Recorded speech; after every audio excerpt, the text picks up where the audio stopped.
kahabi yung ano, bibili natin, oh. Grabe, ganda nito. Ang dami, oh.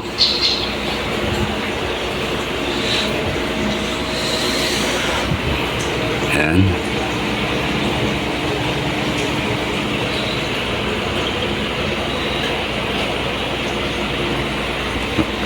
Hindi yata kakasya to sa 35 gallon, no? No? Malit yung 35 gallon. Magagamit doon dalawang 35 gallon.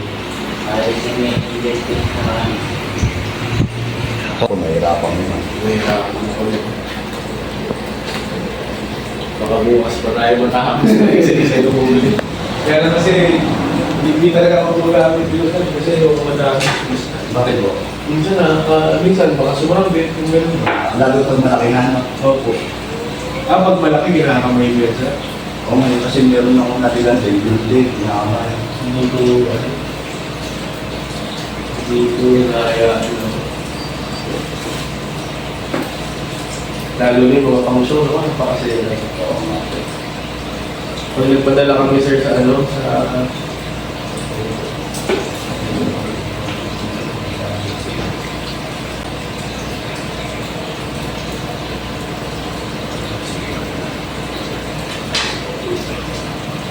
Wala akong lakad siya niya. wala naman, sir, sakto mo lang. Kaya kahapon kasi nasa labas ako. Siguro. Masabi ko.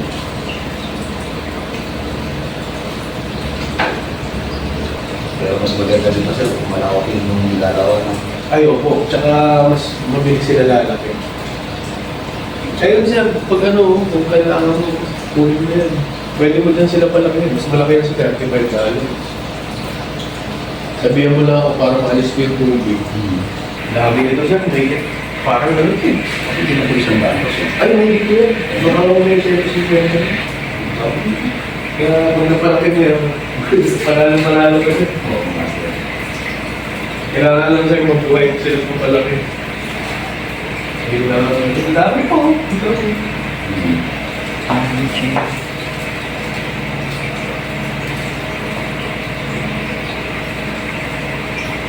Maluwag po. Kaya pa. Kaya pa. Kaya pa.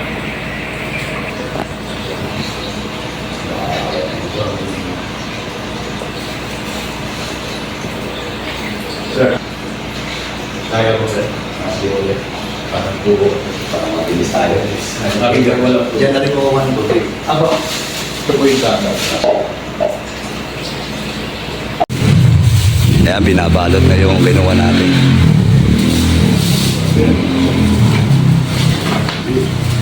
Ayos.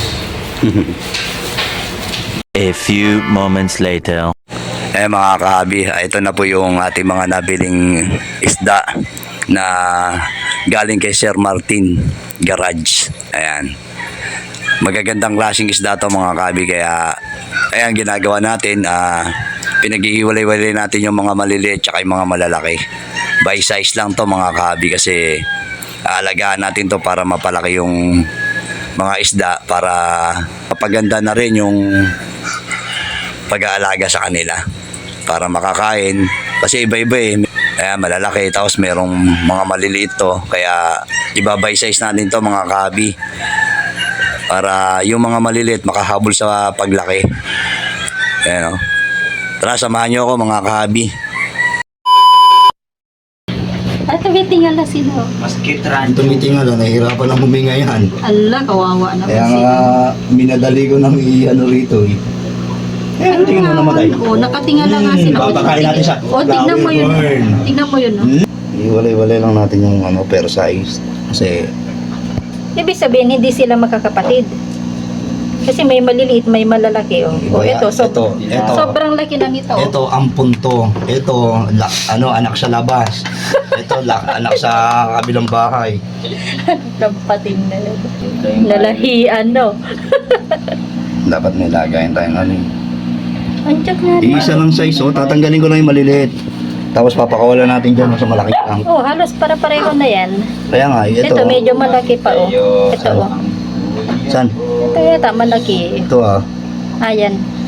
Mas patalas pala mata mo eh. Hindi, yung ganitong kalalaki, pag sasama-samahin na natin, ito, iwalay natin, ito doon ka talaga. Oo, yan nga. Malalaki Tapos to. ito maliliit, iba rin yan. Mm. Magpatay na siya. Oh. Wala, may patay lang. Wala na, hindi ko na nabilang. Ang dami pala, no? Kasi yung, Oo, malili. yung maliit, ayun, o gano'n. Oh, ito, oo, ayan, oo. Oo, ang liit. Kasi yan, pag sasamahin na natin yan. Oo, ito, ayun pa, oo.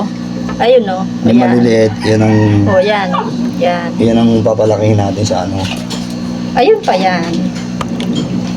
Nandito lang yung mga reptab eh, nako. Talbog sa mga reptab to, hati-hati ito. Ayan, oo, ayan, oo. Ayun, oo. Sa dami niya, mahirapan, dapat nga 3 plastic to eh. Bumili ka ng styro. Mali, yung naman yung kinuha. Yan, dyan, yan. Ayan, yan. Yun. Diyan kayo lagi ah. O, pinakamaliit ba? Ayan, oo. Baby nila yan. Bunso nila yun. Yan na, malaki ang paglagyan mo nito. Ah, hiwa-hiwalay mo naman sila, no? Hiwalay ko nga. Oo. Alam mo ba, ito 10. Ayan, bandang uli, sobra pa yung isda natin. Dito mo sila ilagay. Wala ng aquarium na lalagyan si Alderos Vlog. Lagyan mo. Bilisan mo, nahirapan na huminga, oh. Hindi, wala nang kasize yan eh. May kasize pa ba yan? Ayan, oh, tignan mo. Pag wala nang kasize, Tignan mo yung huso nila. talbog na natin. Ilan sila? 3, 6, 9, 12. Halo-halo yan, may babae, lalaki. Hindi pa natin alam yan. Mamaya, may pating pa nga dyan eh. May transgender pa nga dyan. Lalaki ba yan? May tomboy pa. Oo. Gaano kaya sila kalaki, no? Kasi laki na kamay mo. Anak ng pati, edi ang laki niyan. Wala. Kulang nga yung aquarium mo eh. Edi parang yung flower horn na yun. Oo. Hour later. Kaya mga kabi, nailagay na natin yung ating mga binay-size na goldfish. Ito, nilagay ko sa rep tab yung iba. Yung iba nasa aquarium mga kabi. Pero ito yung pinakamaliit na goldfish. Oh. Ayan, nilagay ko dyan. Para medyo mapabilis yung paglaki. Kasi malawak yan. Ito yung kabila. Ito naman yung sumunod sa maliit. Ayan. Ang dami niya mga kahabi. Ano to eh. May gitsandaan tong nabili natin kay Sir Martin. Kaya ayan oh. Nilagay natin sa reptab para talagang lumaki sila ng gusto. Makagalaw na maayos. Kasi kung ilalagay lang natin sa aquarium, siksikan eh. Eh dito sa reptab malaki. Oh. Ayan oh. Ang lawak niya kaya hindi maano yung paglaki nila, hindi sila mababansot. Ayan o, 2 reptab to mga kabi. Tapos yung medyo malaki sa kanila, ayan, nasa aquarium ko nilagay. So ito nasa ano lang to, 15 pieces o ano yata 20, yan ganyan. Ito yung pinakamalaki sa kanila. Ayan, pinapakain ko na rin sila ng Tubi Pex. Ayan, live foods mga kahabing pinapakain ko para mapabilis lalo yung paglaki nila. Ayan o. Dami mga kahabi oh.